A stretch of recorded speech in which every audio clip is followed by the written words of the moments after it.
सोचिए, अगर आज से 4-5 हजार साल पहले भारत में एक ऐसी सभ्यता बसी थी जहां लोग शहरों की प्लानिंग करते थे, नालियां साफ रखी जाती थीं और महिलाएं कॉस्मेटिक इस्तेमाल करती थीं, और फिर अचानक वो सभ्यता गायब हो गई। कोई युद्ध नहीं, कोई जलजला नहीं, कोई लिखी हुई वजह नहीं, बस गुमनाम हो गई इतिहास की रेत में। ये कहानी है सिंधु घाटी सभ्यता की, दुनिया की सबसे पुरानी और सबसे रहस्यमयी सभ्यताओं में से एक। अब सोचो, जब अंग्रेज हमारे देश में राज कर रहे थे तो उन्हें भी नहीं पता था कि यहाँ कभी एक ऐसी सभ्यता थी जो मिस्र और मेसोपोटामिया जितनी पुरानी है। ये कहानी है 1920 के दशक की, जब कुछ अंग्रेज आर्कियोलॉजिस्ट्स पंजाब और सिंध के इलाकों में खुदाई कर रहे थे। उन्हें उम्मीद थी कि शायद कोई बौद्ध मंदिर या मौर्यकालीन अवशेष मिल जाएंगे, पर जो मिला उसने इतिहास की किताबें हिला दी। खुदाई में निकली ईंटों की दीवारें, नालियां, मोहरें और बड़ी बड़ी इमारतों के खंडहर। शुरू में तो किसी को समझ ही नहीं आया कि ये क्या है, पर जब तारीखों का अनुमान लगाया गया तो पता चला कि ये तो 3300 ईसा पूर्व की सभ्यता है, यानी आज से लगभग 5000 साल पुरानी। और फिर नाम पड़ा हड़प्पा सभ्यता, क्योंकि सबसे पहले जो जगह मिली थी वो पाकिस्तान के पंजाब में हड़प्पा थी। कुछ साल बाद दूसरी साइट मिली, मोहनजोदड़ो, यानी मृतकों का टीला। ये नाम सुनकर ही रहस्य की खुशबू आती है, लेकिन यहीं से शुरू हुआ भारत के इतिहास का सबसे रोमांचक सफर। अब जरा कल्पना कीजिए, आप एक ऐसे शहर में चल रहे हैं जहां हर सड़क एकदम सीधी है, हर घर के सामने नाली है और वो भी ढकी हुई, हर घर में बाथरूम है और हाँ, एक प्राइवेट वॉशरूम भी। मैं किसी मॉडर्न सिटी की बात नहीं कर रहा, ये है मोहनजोदड़ो, यानी मृतकों का टीला, जो 2500 ईसा पूर्व में अर्बन प्लानिंग का सबसे बड़ा उदाहरण था। सिंधु घाटी के शहरों की सबसे बड़ी खासियत थी उनकी प्लानिंग। हर शहर को ग्रिड पैटर्न में बनाया गया था, यानी सड़कों को ऐसे काटा गया कि पूरा शहर छोटे छोटे ब्लॉक्स में बंट गया, जैसे आज के किसी आधुनिक शहर का नक्शा हो। अब आते हैं सबसे दिलचस्प हिस्से पर, ड्रेनेज सिस्टम।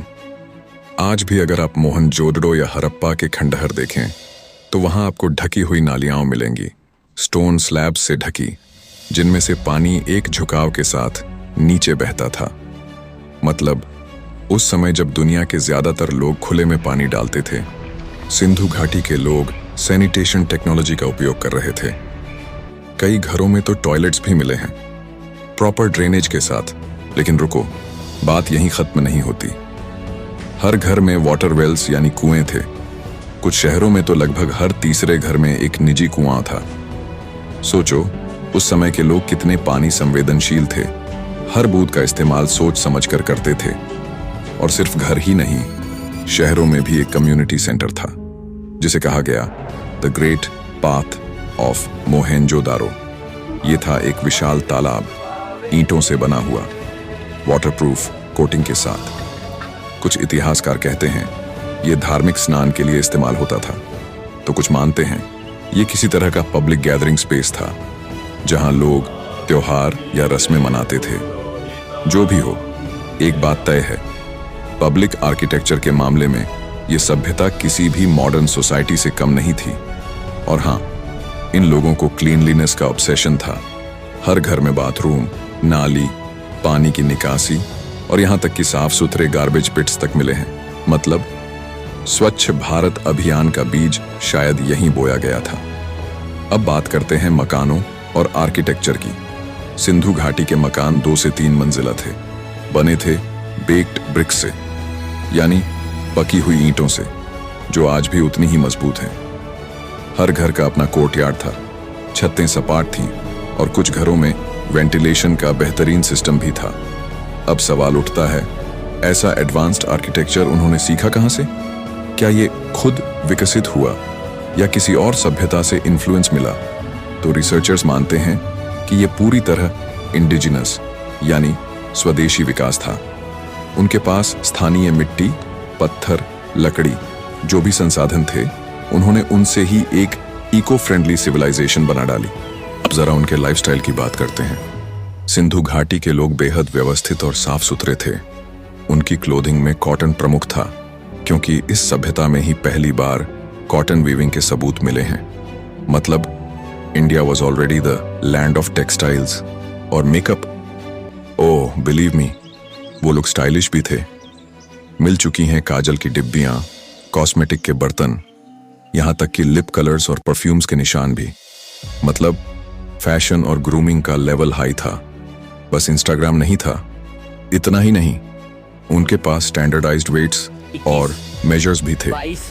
हर जगह से एक जैसे पत्थर के बाट मिले हैं, जिससे पता चलता है कि उनका ट्रेड सिस्टम ऑर्गेनाइज्ड था। और सोचो, बिना किसी राजा या लिखित कानून के फिर भी पूरा समाज इतना अनुशासित था। कई इतिहासकार कहते हैं यह सभ्यता शायद world's first democratic urban society थी, क्योंकि यहां कोई राजा, महल या युद्ध के निशान नहीं मिले। हर घर एक जैसा, हर गली साफ, हर सिस्टम बराबरी से काम करता हुआ। यानी ये लोग शायद समानता और सामूहिकता में विश्वास रखते थे। बिना शोर शराबे के, बिना ताज तख्त के एक सिविल सोसाइटी चला रहे थे, जो आज की दुनिया के लिए भी एक एग्जाम्पल है। सिंधु घाटी के लोग असल में बॉर्न एंटरप्रेन्योर्स थे। मतलब ट्रेड उनके डीएनए में था। उनके शहर नदियों के किनारे बसे थे, क्योंकि वहीं उनके हाईवेज ऑफ कॉमर्स थे। सिंधु नदी, सरस्वती नदी और घग्गर हकरा नदी के किनारे बसे ये शहर माल की आवाजाही के लिए परफेक्ट जगह थे। उनका व्यापार सिर्फ भारत तक सीमित नहीं था, बल्कि मेसोपोटामिया यानी आज के इराक तक फैला हुआ था। हड़प्पा के व्यापारियों ने अरब सागर पार करके मेसोपोटामिया तक व्यापार किया था। पुरातत्वविदों को वहां से मिली हैं हड़प्पन मोहरें, जिन पर बने हैं यूनिक सिंबल्स और जानवरों के चित्र। इन मोहरों का इस्तेमाल वो ब्रांड लोगों की तरह करते थे, जैसे आज किसी कंपनी का ट्रेडमार्क होता है। मतलब 5000 साल पहले भी लोग ब्रांडिंग समझते थे। अब सोचिए, इतने ऑर्गेनाइज्ड ट्रेडर्स थे ये लोग कि हर सिटी में स्टैंडर्डाइज्ड वेट्स और मेजर्स थे। एक जगह से दूसरी जगह ट्रेड करते वक्त भी सब कुछ बैलेंस्ड रहता था। कहीं चीटिंग नहीं, कहीं इन्फ्लेशन नहीं, प्योर अकाउंटेबिलिटी। अब बात करते हैं कि वो लोग क्या ट्रेड करते थे। उनके एक्सपोर्ट आइटम्स में थे cotton, beads, precious stones, metals और हैंडीक्राफ्ट्स। और इंपोर्ट करते थे टिन, कॉपर, सिल्वर और लपिस लाजुली, नीला रत्न। मतलब फैशन और ज्वेलरी के मामले में भी ये सिविलाइजेशन काफी रिच थी। खुदाई में मिले हैं मोतियों के हार, चूड़ियां, कांसे की मूर्तियां, यहां तक कि खिलौने और नाचती हुई लड़की की मूर्ति तक। वो डांसिंग गर्ल की मूर्ति आज भी एक रहस्य है। कांसे से बनी, चेहरे पर कॉन्फिडेंट एक्सप्रेशन, इतना मॉडर्न, इतना एक्सप्रेसिव आर्ट, वो भी 2500 ईसा पूर्व में। अब बात करते हैं संस्कृति और विश्वास प्रणाली की। भले ही हमें इनकी भाषा आज तक समझ नहीं आई है, लेकिन इनके सिंबल्स और मूर्तियों से बहुत कुछ पता चलता है। कई मुहरों पर बने हैं पशुपति जैसी आकृतियां, जो शायद बाद में भगवान शिव की अवधारणा बनी। कुछ में गाय, बैल, हाथी और यूनिकॉर्न जैसे जानवर दिखते हैं, जो उनके धार्मिक और सामाजिक विश्वासों को दर्शाते हैं। कुछ पुरातत्वविद मानते हैं कि ये लोग प्रकृति पूजक थे। सूर्य, जल, पशु और धरती, यही उनके देवता थे। और यही वजह है कि उनके शहरों में कहीं कोई विशाल मंदिर या राजा का महल नहीं मिला। मतलब ये सभ्यता पावर बेस्ड नहीं, बल्कि कम्युनिटी बेस्ड थी। यहाँ कोई तानाशाह नहीं, कोई युद्ध नहीं, बस समानता और व्यवस्था। अब सबसे बड़ा रहस्य आता है इनकी लिपि। सिंधु घाटी के लोग लिखते थे, लेकिन कोई नहीं जानता कि वो क्या लिखते थे। लगभग 400 सिंबल्स मिले हैं उनकी मुहरों, बर्तनों और ईंटों पर।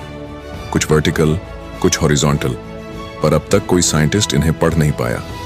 सोचो, अगर कल कोई इन सिंबल्स को डिसाइफर कर ले, तो शायद हमें पता चल जाए कि वो लोग क्या सोचते थे, कैसे जीते थे, या क्यों गायब हो गए। हर कहानी की तरह सिंधु घाटी सभ्यता की कहानी भी एक मुकाम पर आकर थम गई।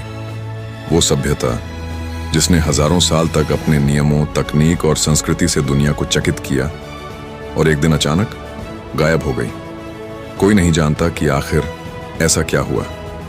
इतना व्यवस्थित समाज, इतनी उन्नत व्यवस्था, कैसे धीरे धीरे बिखर गई। इतिहासकारों के पास इसके कई थियोरीज हैं, लेकिन सच आज तक किसी को नहीं पता। थ्योरी नंबर 1, नदी का मार्ग बदलना। कई वैज्ञानिक मानते हैं कि सिंधु और सरस्वती नदियों का मार्ग बदल गया था। नदियों के सूखने से खेती ठप पड़ गई।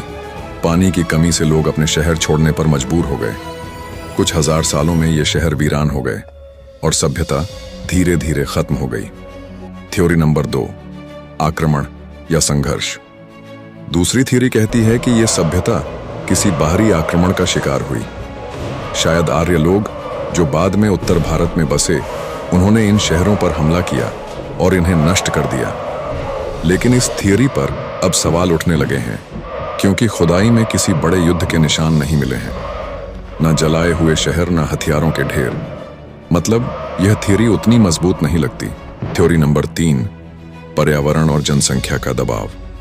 कुछ एक्सपर्ट्स मानते हैं कि जलवायु परिवर्तन, बारिशों में कमी और जनसंख्या के बढ़ने से प्राकृतिक संसाधन खत्म हो गए। धीरे धीरे लोगों ने बेहतर जगहों की तलाश में शहर छोड़ दिए और गंगा घाटी की ओर पलायन किया। वहीं से वैदिक सभ्यता की शुरुआत हुई, जिसने आगे चलकर भारत के नए इतिहास की नींव रखी। लेकिन जो बात सबसे रहस्यमयी है वो ये कि इन लोगों ने कोई भी लिखित विदाई नहीं छोड़ी। ना कोई ग्रंथ, ना कोई लेख, बस पत्थरों पर निशान और मिट्टी में दबे शहर। इतनी बड़ी सभ्यता, इतनी शांत, इतनी उन्नत, फिर भी बिना किसी युद्ध या अत्याचार के गायब हो जाना, क्या ये सबसे बड़ी ट्रेजेडी नहीं? कुछ इतिहासकार कहते हैं सिंधु घाटी सभ्यता मरी नहीं, बस बदल गई। उसके लोग नई जगहों पर गए, नए समाज बनाए, नए धर्मों में घुल मिल गए। उनकी कला, उनके संस्कार आज भी हमारी संस्कृति में जिंदा है। सिंधु घाटी सभ्यता हमें 2 बातें सिखाती है। पहली, कि विकास केवल तकनीक से नहीं, अनुशासन से होता है। 5000 साल पहले भी लोगों ने बिना बिजली, बिना सरकार के इतनी ऑर्गेनाइज्ड सोसाइटी बना ली थी। और दूसरी, कि किसी भी सभ्यता की ताकत उसकी एकता होती है। जब तक लोग साथ हैं, सभ्यता जिंदा रहती है। जैसे ही एकता टूटी, इतिहास बन गया। आज हम स्मार्ट सिटीज की बात करते हैं, AI की बात करते हैं, लेकिन 5000 साल पहले हमारे ही पूर्वजों ने हमें दिखाया था कि स्मार्टनेस मशीन्स में नहीं, सोच में होती है।